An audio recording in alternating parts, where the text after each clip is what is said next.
Одним из основных факторов развития сельскохозяйственного сектора является готовность и качество техники для фермеров. В этом году свыше 460 единиц спецтехники общей стоимостью почти в 1 миллиард 200 миллионов сомов получили крестьяне в лизинг от 6 до 9%. По сравнению с 2020 годом сумма лизинга в текущем году увеличился более чем на 400 миллионов сомов, сообщили в Минсельхозе.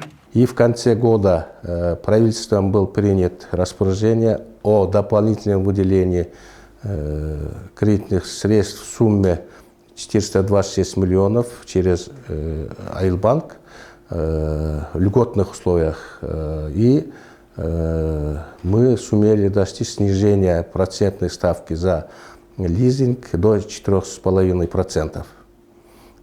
И собственный вклад нашего фермера будет составлять не более 10%. И срок лизинга продлены до 10 лет.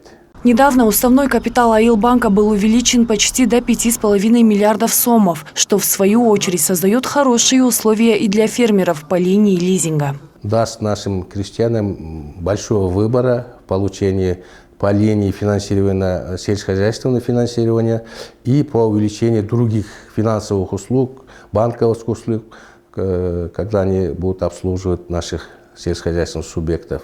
И в том числе будут увеличены кредитные ресурсы по лизинговым проектам. И в целом сфера обслуживания и объем, и качество обслуживания будут улучшаться. Этот год некоторым фермерам выдался нелегким. Из-за маловодья отдельные сельхозпроизводители прогорели, урожая было недостаточно. Тогда глава государства взял этот вопрос под контроль и издал указ в поддержку фермеров, согласно которому они освобождаются от земельного налога. Кроме того, со следующего года фермерам кредиты начнут предоставлять по выгодным условиям. 2022 жылдын 1 январынан баштап сугат жер, кайрак жер, жайыт жана чөп чабыш жерлерге с 1 января 2022 года не будут взиматься налоги с орошаемых земель, пашни, пастбищ и сенокосов. С февраля кредиты фермерам будут предоставляться под 6% годовых. И вы знаете, скольких людей это коснется. 65% нашего населения живет в сельской местности, занимается земледелием и животноводством. Цель – создание условий и обеспечения продовольственной безопасности в стране.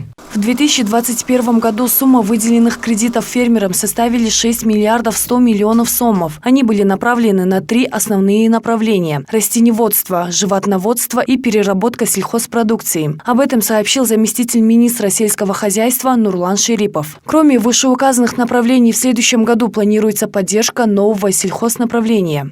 Крестьяне, которые занимаются выращиванием, скажем, растений в парниках, в теплицах, извините, крестьяне, которые занимаются пчеловодством, крестьяне, которые занимаются внедрением инновационных технологий по капельному и дождевому орошению, именно эти лица, плюс крестьяне, которые выращивают рыб, им планируется, это совершенно новое направление, в следующем году планируется выдача кредитов по 8%. Кроме долгосрочных программ, государство планирует реализацию кластерной поддержки сельхозпроизводителей. Наргиза Нурмаметова, Джантай Макенов, Пирамида.